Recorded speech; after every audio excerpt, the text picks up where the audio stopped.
It's nice to see all of you. I want to thank you for coming tonight. There's a lot of places you could be besides attending a seminar, home with your family or visiting friends or having a party or whatever. But you've chosen to be here tonight, and I appreciate that very much. I keenly feel two responsibilities, and I'm sure you can guess what those are. Number one is to make sure you get your money's worth, right, when you shell out your hard-earned cash. And I know the money for the seminar is not the end of the money, right? By the time you take your family out to dinner and hire a babysitter and put gasoline in your car, right, the tab keeps going up. And by the time you add it all up, it's fairly substantial. And when you spend your hard-earned cash, you want to make sure you get your money's worth. So hopefully by the time we finish tonight, you'll have your money's worth. But I think I have a bigger responsibility, and that is to make sure you get your time's worth. And I say that because time is more valuable than money. You can get more money, right, but you can't get more time. When you spend a day, you've got one less day to spend. So if somebody has the audacity to ask you to spend one of your evenings, they darn well better have something important, right? An evening is a chunk of your life. I wouldn't waste one of my evenings for anybody. Not anymore, once I discovered how valuable they were. So hopefully by the time we finish tonight, you'll have your time's worth, as well as your money's worth. Okay, we're going to take a break about halfway. Not just for the smokers, but for everybody. We can't sit here right 3 hours straight. That would be asking a little bit too much. Somebody once said, the mind can only absorb what the seat can endure. And I think that's true. So we're not going to make you endure too long before we take a break along about midway. We'll stretch a little bit and then we'll come back and we'll finish up. Does everybody have note paper? Some note paper. If you don't have some, borrow from your neighbor. Make sure you've got something to take notes on. This is a work session tonight, okay? I have not come to entertain you, as you can tell by my opening joke, right? I wouldn't make it in Las Vegas. We don't have a dog and pony show tonight, but we've got some ideas to share. I'd like to have you capture them.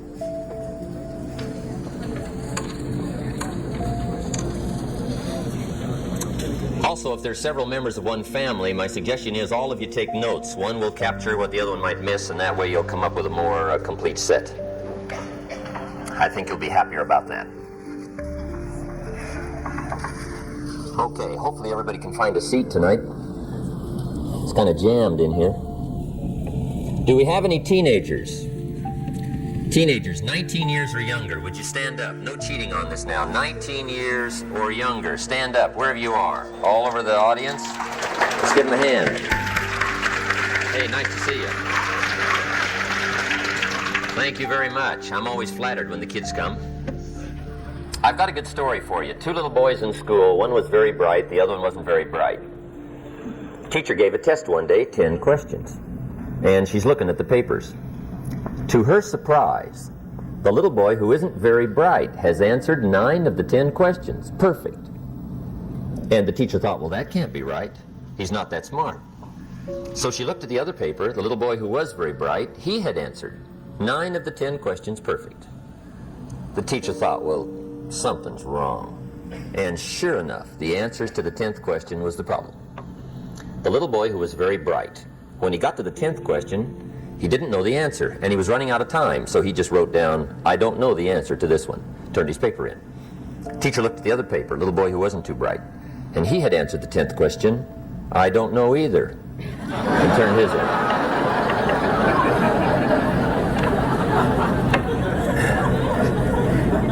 Which means don't cheat, I guess, right? It never works out well. Okay. The ideas I want to share with you tonight, I started listening to at age 25.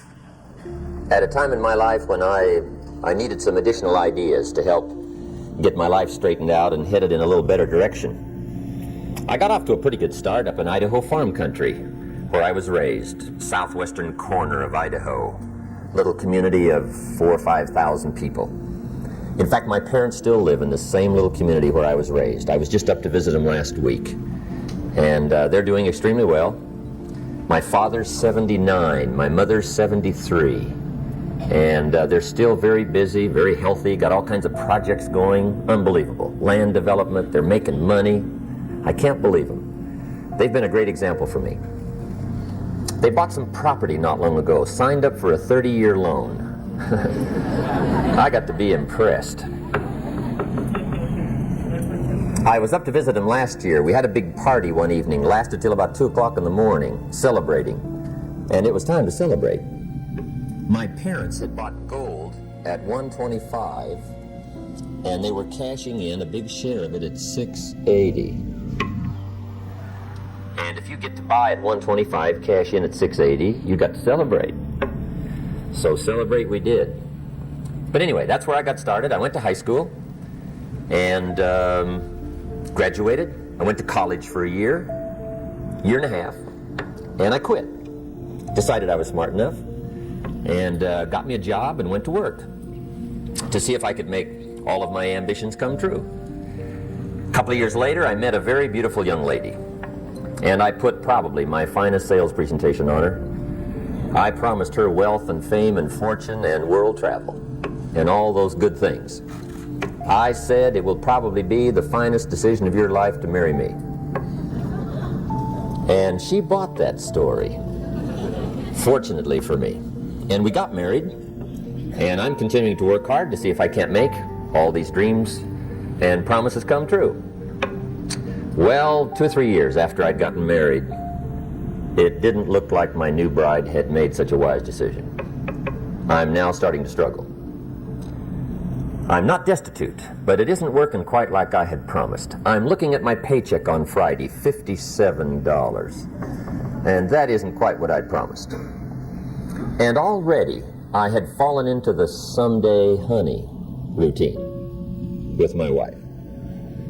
Right? Someday honey, you won't have to sit on this old furniture. Someday honey, you'll have a car of your own. I had already someday honeyed myself into trouble. Well, now I'm wondering, what should I do? I'm struggling, I'm behind. Money's one of my problems. I got far too much month at the end of the money, if you've ever had that problem. I remember one time losing a $10 bill, and I was physically ill for 2 days. Over $10. And of course my friends tried to be cheerful, right? They said, look, maybe some poor person that needed it found it. I'm willing to admit to you that that really didn't help. At age 25, benevolence had not yet seized me. You know, I'm the poor person that needs to find $10, not lose $10. But that's where I was. I thought, well, maybe I should go back to school. I've got 1 year of college, doesn't look that good on an application. But I'm 25, I'm married, now my family's starting. I'm already working. And going back to school seemed like kind of a tough decision. But that's where I was at that time in my life, wondering what I should do to really turn it around and make the promises all come true. Well, at age 25, good fortune came my way. And sometimes it's a little difficult to describe good fortune. Why do unique things happen to you when they do? I don't know. Part of that's a mystery to me. One of my friends says, well, things don't just happen. They happen just. Maybe that's it. I don't know. But my good fortune was, at age 25, I met a very remarkable man. He was a businessman. He was wealthy. Apparently looked very happy, prosperous to me when I met him. And my good fortune was, a few months after I met this unique man, his name was Mr. Schoaf, Mr. Earl Schoaf. He hired me, gave me a job, and I went to work for him. And I spent the next 5 years working for him. And during that 5-year period, Mr. Schoaf shared with me his ideas that helped to change my life. Unfortunately, at the end of that 5 years, Mr. Schoaf died. But I did get to spend 5 years with this very remarkable man. And the best thing he gave me during that period of time was not a job. The best thing he gave me was the benefit of his philosophy. How to be wealthy, how to be happy. And his ideas worked for me. Then about 16, 17 years ago, I was living in Beverly Hills. And I was going through all the notes that I'd gathered up during that period. In fact, that's one of the major things Mr. Schoaf taught me. Take good notes. Don't miss anything. Don't make your mind a filing cabinet trying to remember everything. Jot it down. If you hear a good sermon, take notes. If you read a good book, take notes. If you hear something good, jot it down. If you think something good, put it on paper. Then you can go over it. Repetition is the mother of skill. And someday those ideas, if you repeat them often enough, they'll take root and start to grow. And someday they'll show up in your bank account, and your personality, and your language, and your dress, and your lifestyle. So he got me hooked on taking notes, and I did during that time, and I've taken them now all these years. And on this particular day, I was going through all those journals, and the idea occurred to me, why don't I share this with other people? I've used it to build some of my other companies, but I'd never shared it with the public. And I thought, well, that'd be an intriguing idea. See if I could put into words my feelings and my ideas that helped me to make major changes. So I thought, well, I might as well try it. So I put the material together that I thought was the most important, and 17 years ago, at the Beverly Hilton Hotel in Beverly Hills, a few blocks from where I lived, I gave my first seminar. And fortunately, tonight, you are not in on my first seminar. I struggled. It really wasn't quite that good. In fact, I'm willing to admit now it was so bad. If I hadn't have been conducting it, I'd have gone home. That's how bad it was. But when you're doing them, it's hard to leave. But anyway, I struggled through it, did the best I could, and decided, well, I'll try it again, see if I get any better. Sure enough, I got a little more comfortable with making the presentation. And then I got invited other places to share my story, my ideas. And little by little, it started to grow. And finally, now it's become my major enterprise. I've arranged my other business affairs so I can spend most of my time now doing what I really like to do, and that's share ideas, talk about things that matter with people who care. And now the seminar's been translated in several languages, so I get to travel to other countries and share my feelings and my ideas with other people around the world. And tonight, I find myself in Anaheim, and I'm pleased to be here. What I would like to do is to share with you what I think made the major difference for me. I don't claim to have all the answers for doing well, but I've got some that worked for me. And what I would like to do is pass it along to you. That's the purpose of the seminar tonight, for you to pay your money and spend some of your time to be here, is to see what you think of my ideas. Just capture them, take them home, and edit them as much as you wish. Throw out what you don't like, try what you do like, and see what happens. But give me your attention for the next little while, and let's go through the ideas that I think the major things that helped me to really make the changes in my life. Okay. Let me give you the table of contents first. I'm going to cover 5 subjects. Let me give you those 5, and then we'll come back and take them one at a time and we'll go through them. Okay, the first subject is personal development, which is the best place to start, right? If you don't start there, nothing much is going to happen. Here's the big challenge of life. You can have more than you've got because you can become more than you are. That's the challenge. And of course, the other side of the coin reads, unless you change how you are, you'll always have what you got. I have found in my experience that income does not far exceed personal development. Now, sometimes income takes a lucky jump, but sure enough, unless you grow out where it is, it'll usually come back where you are. Life has strange ways. If somebody hands you $1 million, best you become a millionaire quickly, so you get to keep the money. Otherwise, sure enough, it'll disappear. Somebody once said, if you took all the money in the world, divided it up equally among everybody, it would soon all be back in the same pockets. Incredible. Success is something you attract, not something you pursue. Success is looking for a good place to stay. So instead of going after it, you work on yourself. Personal development. See, the major question to ask on the job is not what are you getting. The major question to ask on the job is what are you becoming? See, the big question is not what am I getting paid here. The big question is what am I becoming here? Because true happiness is not contained in what you get. Happiness is contained in what you become. So that's our major subject for tonight, personal development. Of all the assignments Mr. Schoaf gave me at age 25, this was probably the most difficult. In fact, I'm still working on this one. I think it's an unending challenge to see what you can become. The next subject is called basic laws. And it's good to study the basics. And I call these basics primarily because they come from the Bible. Now, I'm not a theologian or a minister, and that'll be apparent. But Mr. Schoaf taught me that the Bible was a good textbook for ideas and stories and success equations, how to live the better life. I found out that was true. He also taught me that the Bible is as practical as it is spiritual, and I found out that's true. If you look at your bank account and your income and you're not happy, there's several places in the Bible to check to see what the heck's wrong, so you can make the changes. And we're going to cover some of those tonight, called basics. Okay, the next subject is my favorite, setting goals. Mr. Shove taught me how to set goals. What a favor that was. One morning at breakfast, shortly after I met him, he said, "Jim, let me see your current list of goals, and let's go over them and talk about them." He said, "Maybe that's the best way I can help you get a better direction started." And I said, "I don't have a list." He said, "Well, is it out in the car or home somewhere?" I said, "No, sir. I don't have a list anywhere." He said, "Well, young man, that's where we got to start." He said, "I can tell you right now, if you don't have a list of your goals with you," he said, "I can guess your bank balance within a few $100s. Which he did. And that got my attention. I said, "You mean my bank balance would change if I had a list of goals?" He said, "Drastically." That day, I became a willing student how to set goals. And sure enough, learning how to set goals changed my life. And I often wondered why no one had ever taught me how to set goals up until age 25. I went to high school, but if they offered it, I missed it. I went to college for a year, never heard it.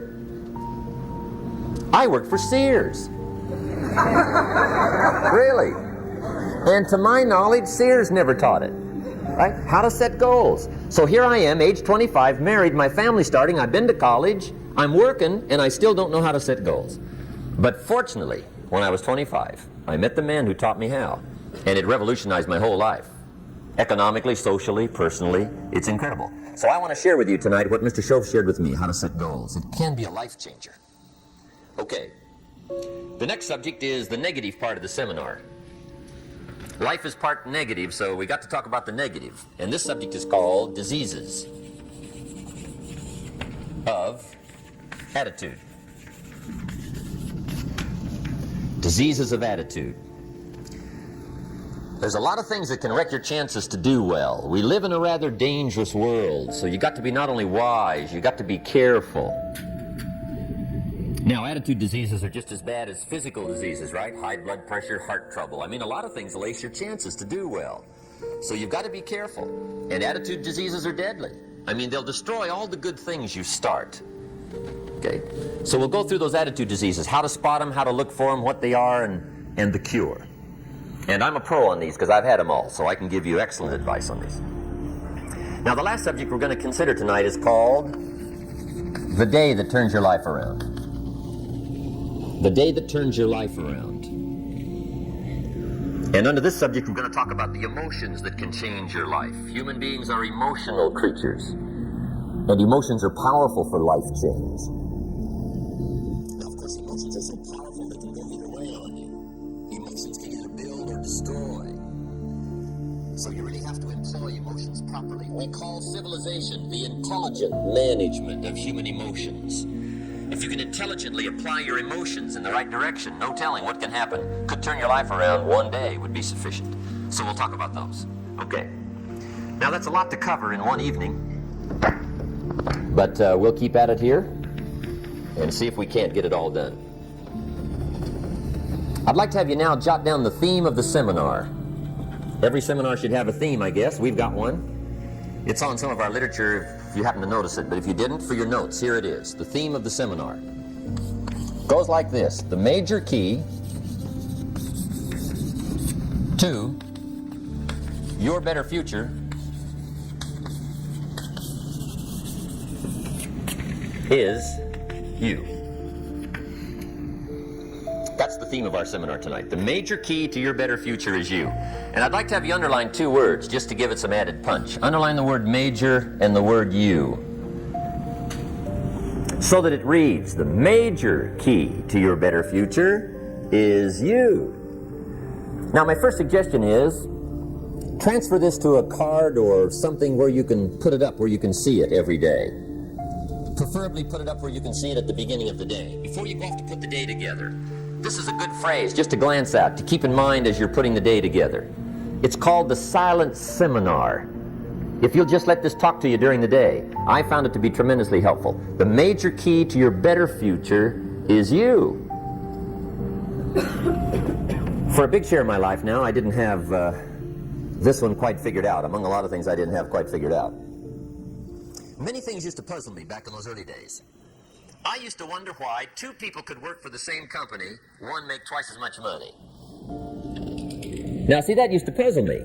And maybe they were the same age, graduated from the same school, live in the same community, work for the same company, with the same products and the same services. They've got the same traffic, the same problems, and one makes $1,000 a month, the other one makes $2,000 a month. Now that was my puzzling question. Why would this long list be the same and the money twice as much? I asked, what's the difference between $1,000 a month and $2,000 a month? And I don't mean $1,000 a month, right? I could figure that out.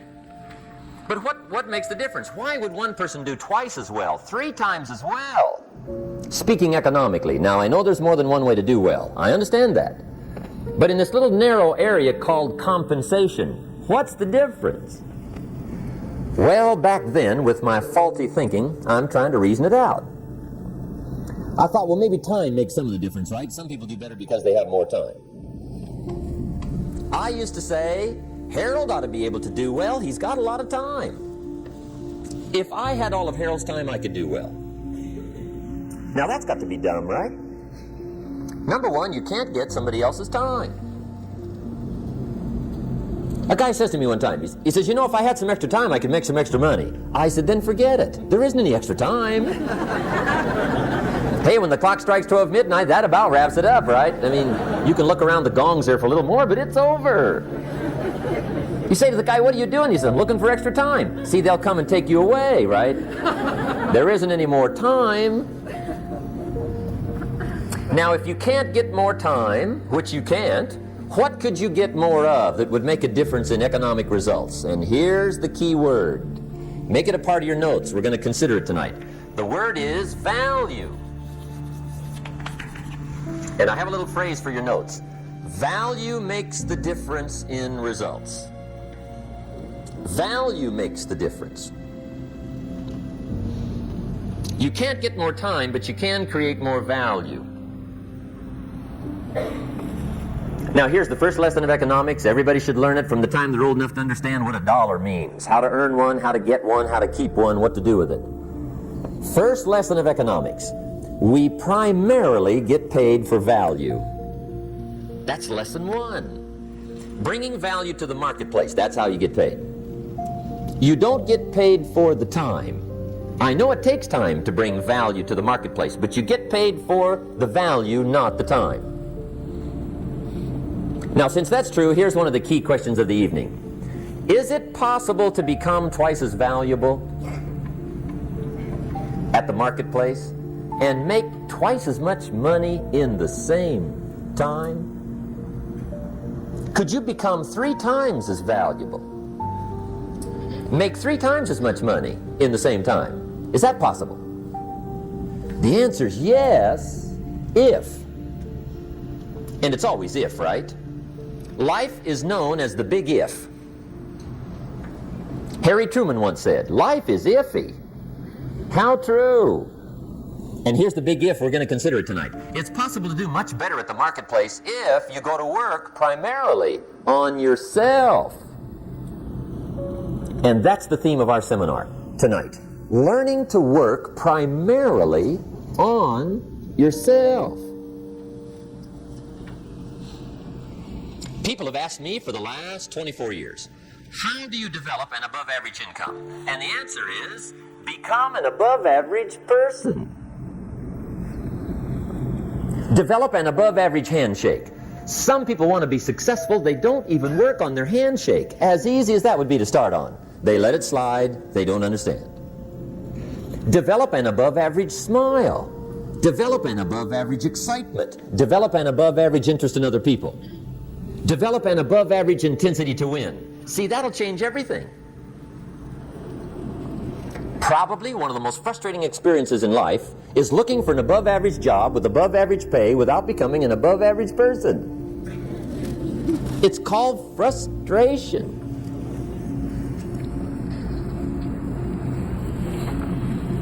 And Mr. Schoaf gave me probably the greatest clue he gave me when I first met him. He said, Jim, if you want to be wealthy and happy the rest of your life, just learn this lesson well. He said, learn to work harder on yourself than you do on your job. That was it. The beginning of the philosophy that helped to change my life. Work harder on yourself than you do on your job. When he said that, I suddenly understood why I was broke. I was a hard worker on my job. If anybody would have asked me, age 25, Mr. Rohn, are you a hard worker? I'd have said, yes, I'm a hard worker. Check my record. I work as hard as anybody. And that was true. I was a hard worker. I really was. But see, that was my problem. I was working hard on my job, but I wasn't working hard on myself. And that was my reason for lack of progress. Some people look for more money, but they look for it in the wrong direction. The guy says, I need more money. I'm going to go work on my boss. Well, number one, bosses are notorious. They do not play fast and loose with the company till. I've never seen a boss get excited and triple somebody's wages, right? I mean, they don't behave in such an irrational manner. So see, that's not what you work on. Some people say, well, I'll go on strike for more. Well, big deal. The problem with that game is, once you start it, it's never over. You'll always have to strike. And I'll tell you what you get by demand. Little bitty pieces. Barely enough. And now inflation beats that game, right? The guy demands 10%. Inflation's 12. He's behind 2. I mean, it never ends. So see, that's not the key to success. Maybe survival, but not success. The guy in sales says, I've got it. I'll get me some of those books that teach you the tricky sales. And I'll go leap upon my prospects, dazzle them with my sales footwork, grab their money before they know what's happened. Well, you can play those kind of tricks if you want to. My observation shows the last 24 years, you wind up at the bottom of the economic ladder, not the top. See, it's not what you get by tricks. It's not what you get by demand. It's what you get by performance that counts. So that's one of the key phrases of the evening. It's performance that counts. And I discovered this. Performance comes from inside, not outside.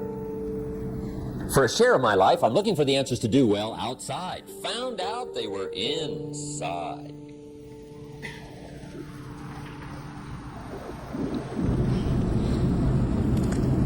Then Mr. Schoaf gave me probably one of the most important clues among so many things he taught me, but this was in those early days. Mr. Schoaf is very kind, but he was also very abrupt. And he had these interesting questions to ask. I'm giving him a little rundown one day on how things hadn't worked out for me. He said, Mr. Rohn, I've got the answer for you if you will listen carefully. And listen carefully I did that day and for the next 5 years. If somebody's wealthy and happy, you gotta listen. He said, Jim, I've only known you a short time. But he said, it's already my honest opinion that for things to change for you, you got to change. That wasn't quite the answer I was looking for. But that's the answer he gave me, and I pass it along to you on this warm summer evening in Anaheim, California, 1981. For things to change for you, you've got to change. Otherwise, it isn't going to change. Before I met Mr. Schoaf, I used to say, I sure hope things will change. Right? That seemed to be my only hope. If it isn't going to change, I'm in serious trouble. And then I discovered it isn't going to change, so I'm in serious trouble.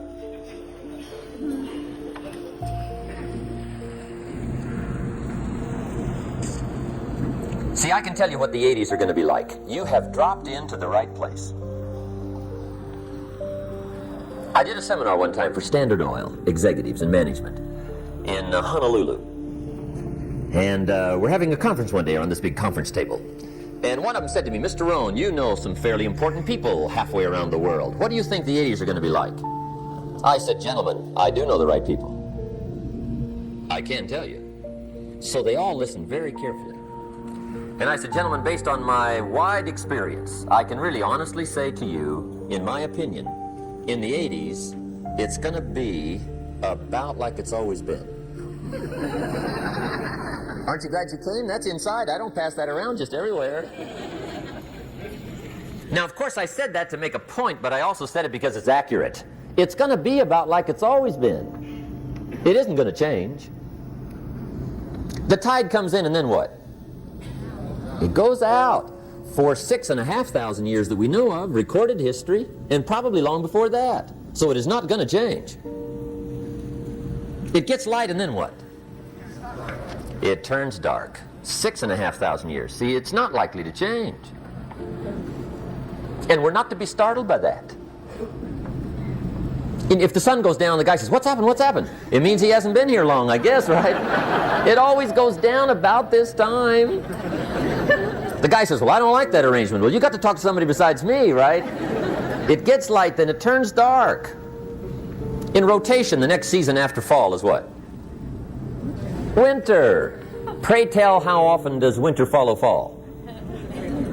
Every year regularly for the last 6,500 that we know of. See, it is not going to change. Now, some winters are long, and some are short, and some are hard, and some are easy, but they always come right after falls. It isn't going to change. Sometimes you can figure it out, sometimes there's no way to figure it out. Sometimes it goes well, sometimes it gets in a knot. Sometimes it sails along, sometimes it gets in reverse. See, that's not going to change. The last 6,000 years reads like this: opportunity mixed with difficulty. That's how it reads. It isn't going to change. The man says, well, if it isn't going to change, how will my life ever change? Answer, when you change. And whether I'm talking to high school kids or business executives, my message is always the same. And it goes like this: the only way it gets better for you is when you get better.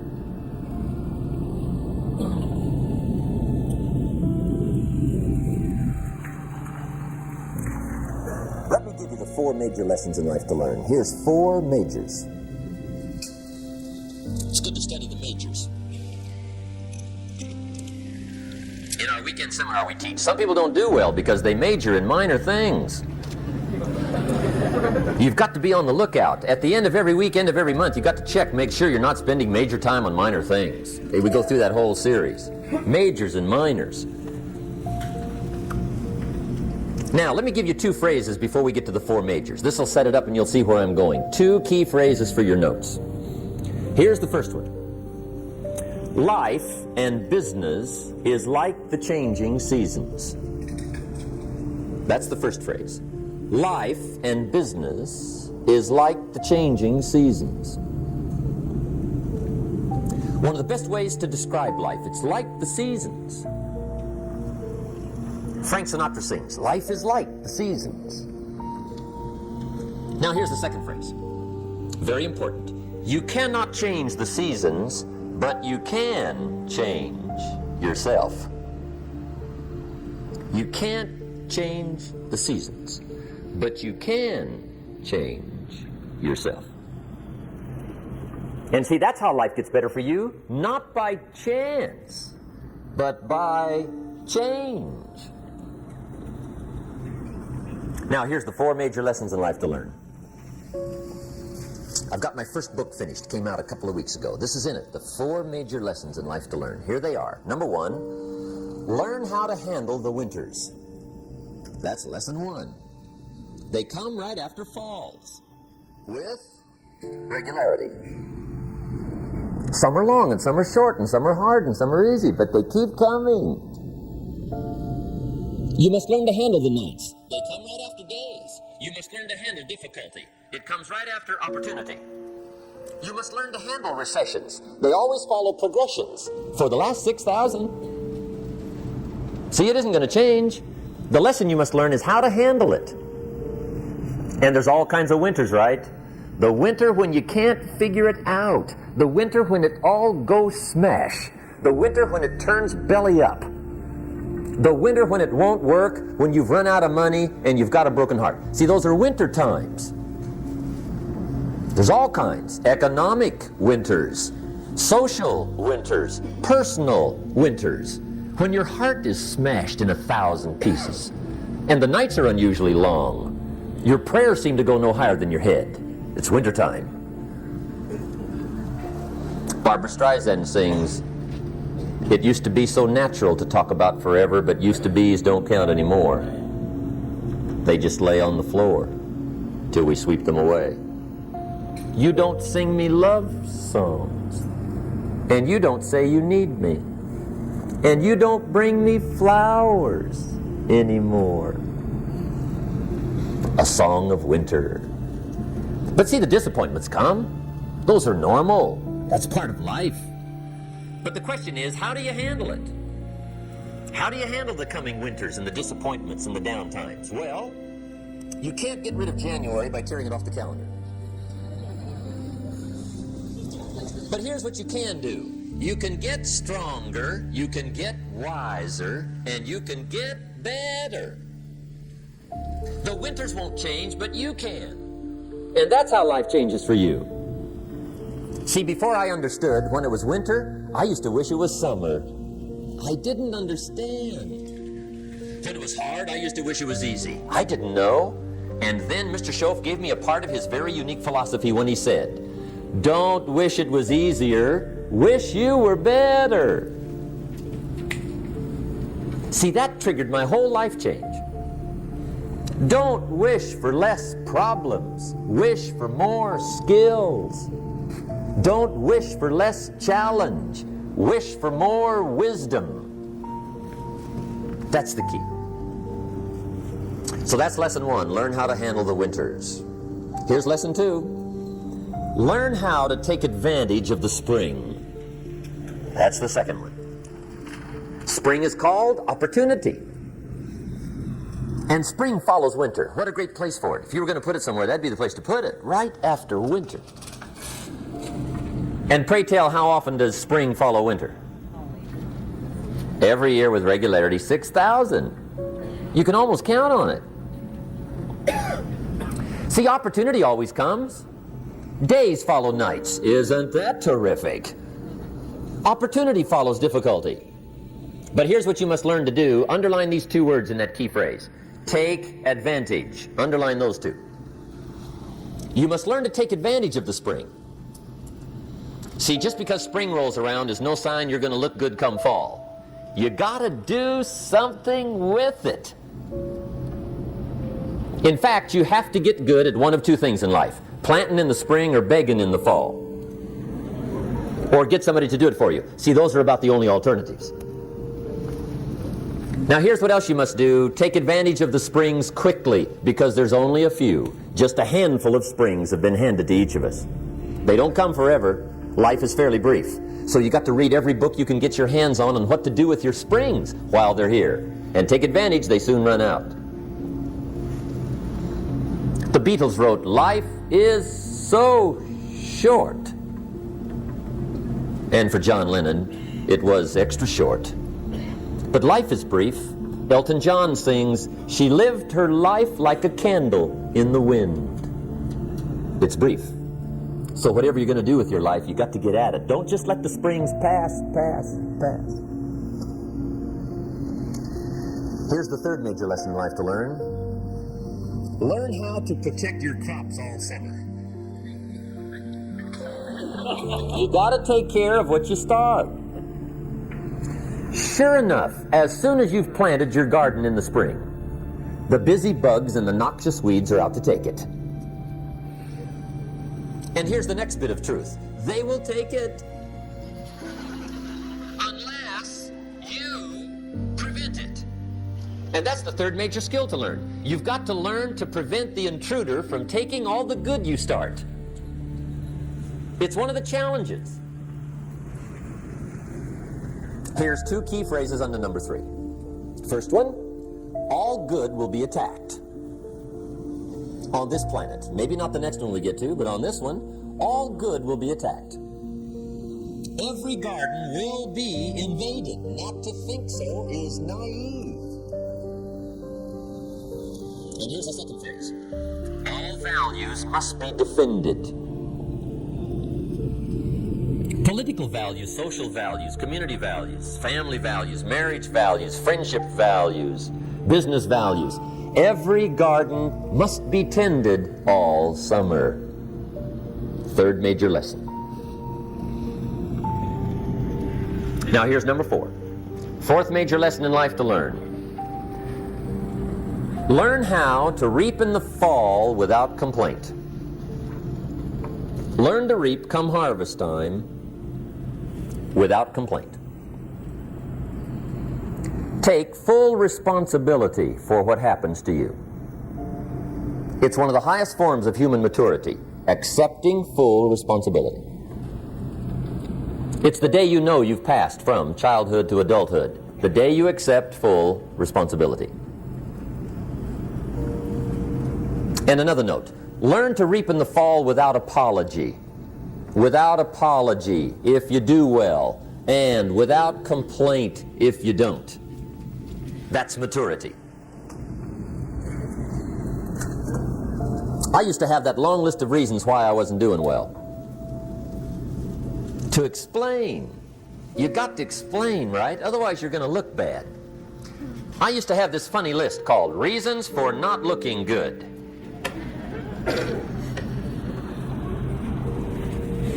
I used to blame the government. I mean, you can believe that or not. It was at the top of my list. I had a lecture second to none. The government. That was on my list. I used to blame taxes. Look what you got left after they take everything. And they expect you to do well. That was on my list. Prices, that one's easy, right? You walk into the supermarket with $20, come out with a little half bag. So I had that on my list. I used to blame the weather. I blamed the traffic. I used to blame my car. I blamed the manufacturers. I used to blame the company. I blamed company policy. I used to blame the training program.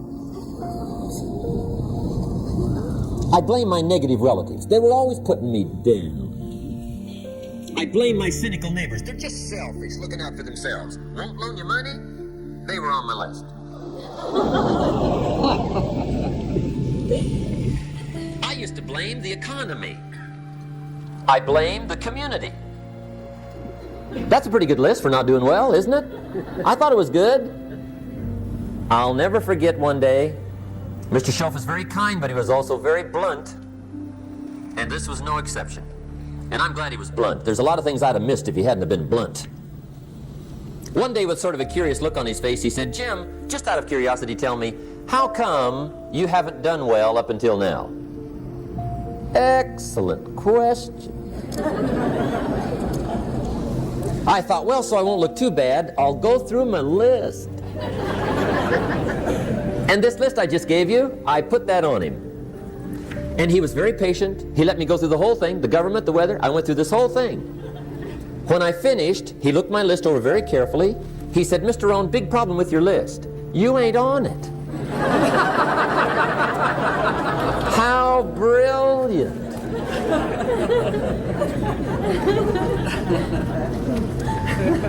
When I went to work for him a few months later, I learned very quickly to tear up my list, reasons for not doing well, and I threw it away. And I got me a fresh piece of paper. And I put one word on it. Me. There's a Black Heritage spiritual that says, "It's not my mother, nor my father, nor my brother, nor my sister, but it's me, oh Lord, standing in the need of prayer." See, I used to blame everything outside. And then let me give you a little philosophy that helped turn my life around. For your notes, here it is. It's not what happens that determines the quality or the quantity of your life. It's not what happens. And the reason is because what happens to about everybody. No different. The sun went down on all of us last night. A common event, a happening. And I found out that the same things can happen to two different people. One gets rich and one stays poor. Why is that? It's because it's not what happens, but rather it's what you do that changes everything. So that's a key phrase. It's not what happens, it's what you do. What happens is about the same. You might put that in parentheses here. Same. What people do, that's what's different. Anything can happen, right? Everything can happen. I've heard all the stories. I've been one of the stories. Hey, we could all tell stories all night long, right? Happenings. Anything can happen. Have you heard of Murphy's Laws? Anybody here heard of Murphy's Laws? Okay, most of you have. Murph had these laws. One of them was, if anything can go wrong, it will. That's one of Murphy's Laws. He was not one of the great positive speakers of the day. But anyway, it's still true though, right? Anything can go wrong, everything can go wrong. For sure. I've fallen out of the sky so many times. Once to the tune of a couple of million. Devastating. Took me a while to survive that one. Now, it wasn't all that much, but it was all I had. I mean, that's when it's much, right? When it's all you got. If you got 3, 2 go, you got 1 left, you ain't looking that bad. But when it all goes. Has anybody been there when it all went? Anybody? Come on, the rest of you liars. Hey, we've all been there, right? When it all went. Of course, it used to be a long time ago, right? When you ran out of money, got to 0, you were all through. Heck, now you can whistle right on by 0. Right? They will bury you. That's what they will do.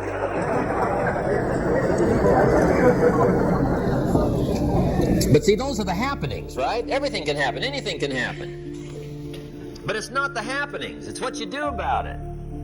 Somebody says, yeah, but you don't understand the disappointments I've had. Come on. Everybody's had their share. Disappointments are not special gifts reserved for the poor. Everybody has them. The difference is what you do about them. It's not the weather. I used to blame the weather, and I discovered it rains on the rich. So see, that won't help. 2 men wake up one morning, there's a rainstorm on. One of them looks out his window, sees the rainstorm, and he says, wow, what a storm. With weather like this, they can't expect you to go out and make sales. He stays home. Same morning, the other guy looks out his window, sees the same storm, says, wow, what a storm. But he says, you know what, with weather like this, what a great day to go out and make sales. Most everybody will probably be home, especially the salesman.